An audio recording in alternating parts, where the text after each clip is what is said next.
బాజీ గారు please conclude sir.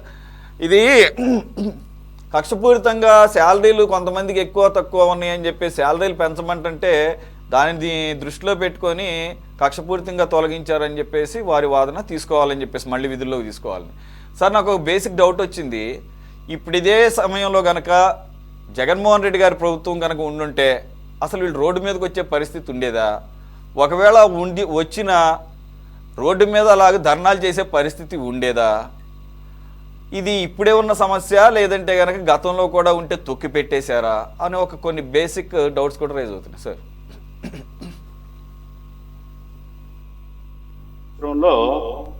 Raghurama cements అనే పేరుతో ఉన్న ఈ ఫ్యాక్టరీ 2006లో రఘురామ సిమెంట్స్ పేరుతో ఉందండి ఈ ఫ్యాక్టరీ. దీనికి అప్పట్లో 2037.32 ఎకరాలు లైమ్ స్టోన్ లీజ్కి భూమి ఇచ్చారు సార్.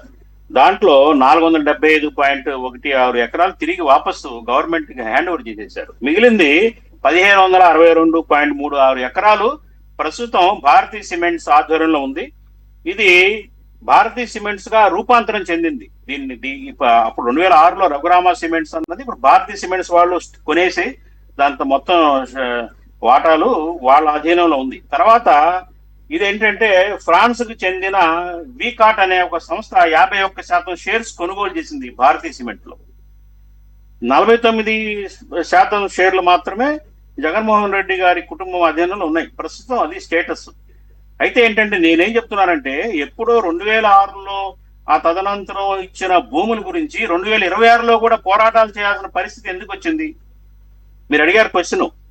ఈ మధ్యలోనే ఉందా లేకపోతే మధ్యలో కూడా ఎరేజ్ అవుతుందని. ఇది ఎప్పుడు నలుగుతున్న సమస్య. ఇది ఇవాళ కొత్తగా పుట్టుకొచ్చిన ఇష్యూ కాదండి. ఆ రోజుల్లో భూములు ఇచ్చిన వాళ్ళకి హామీలు ఇచ్చారు. ఉద్యోగాలు ఇస్తామని, మీకు మంచి కాంపెన్సేషన్ ఇస్తామని, మీ కుటుంబాలకి ఆదుకుంటామని, ఇలాంటి చాలా హామీలు ఇచ్చి భూముల్ని ప్రొక్యూర్ చేశారు. ఆ తర్వాత గాలికి వదిలేశారు వాళ్ళకి ఇచ్చిన హామీ. కాదు సార్, జగన్మోహన్ రెడ్డి సార్ ఒక్క నిమిషం. నాకు మహేష్ బాబు సినిమాలో ఏదో సినిమాలో డైలాగ్ ఎరా అసలు మీరు ఖాళీగా ఉండరా, అసలు తెల్లారు లేచిన కాడి నుంచి 24 గంటలు ఇదే పని అన్నట్టు.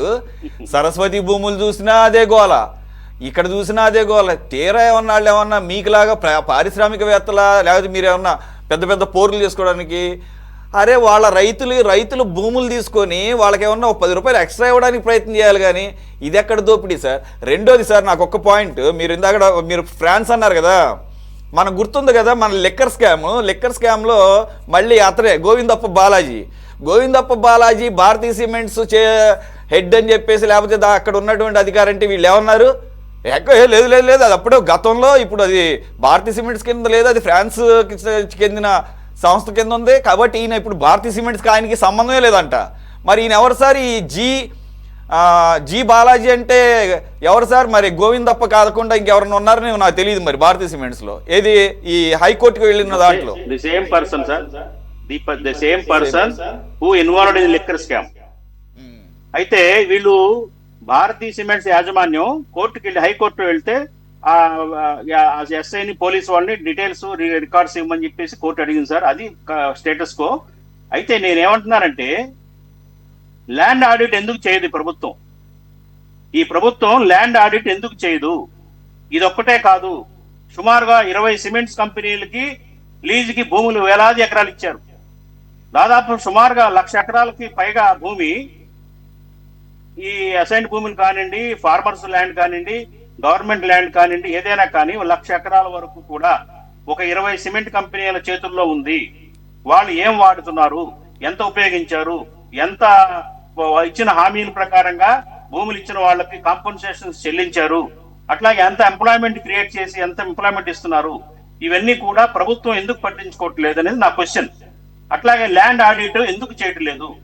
ల్యాండ్ ఆడిట్ చేసి అదనంగా ఉన్న అనవసరంగా ఉదారంగా ఇచ్చిన ఈ భూముల్ని వెనక్కి తీసుకోవాల్సిన అవసరం ఉంది. కాంగ్రెస్ పార్టీగా మేము ఇదే డిమాండ్ మాది. ప్రభుత్వం కళ్ళు మూసుకొని నిద్రపోవటం కాదు.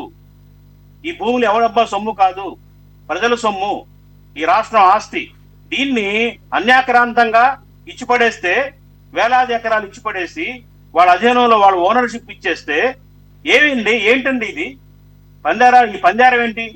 కాబట్టి ఏంటంటే ఇప్పటికైనా ఇవాళ జరుగుతున్న వెలుగులోకి వస్తున్న ఇలాంటి ఎగ్జాంపుల్స్ ని బేస్ చేసుకునైనా కానీ ప్రభుత్వం మత్తు నిద్ర వదిలేసి ల్యాండ్ ఆడిట్ చేయమనేది మా డిమాండ్. ఈ 20 సిమెంట్ కంపెనీస్ కి ఏదైతే ఉన్నదో ల్యాండ్ ఇచ్చారో ఆ ల్యాండ్ ఎడిట్ చేయండి. అనవసరంగా భూములు వెనక్కి తీసుకోండి. గవర్నమెంట్ గా రైట్ ఉంది ఇచ్చే. సంస్థలకి పరిశ్రమలకు భూములు ఇచ్చే హక్కే అది ఎట్లయితే ఉంటుందో వెనక్కి తీసుకునే హక్కు అధికారం కూడా గవర్నమెంట్ కు ఉంది. కాబట్టి ఆ అస్త్రాన్ని ప్రయోగించి మీరు మత్తు నిద్ర వదిలి ఈ భూముల మీద ఫోకస్ చేయమని చెప్పేసి మేము కాంగ్రెస్ పార్టీగా కోరుకుంటున్నాం సురేష్ గారు.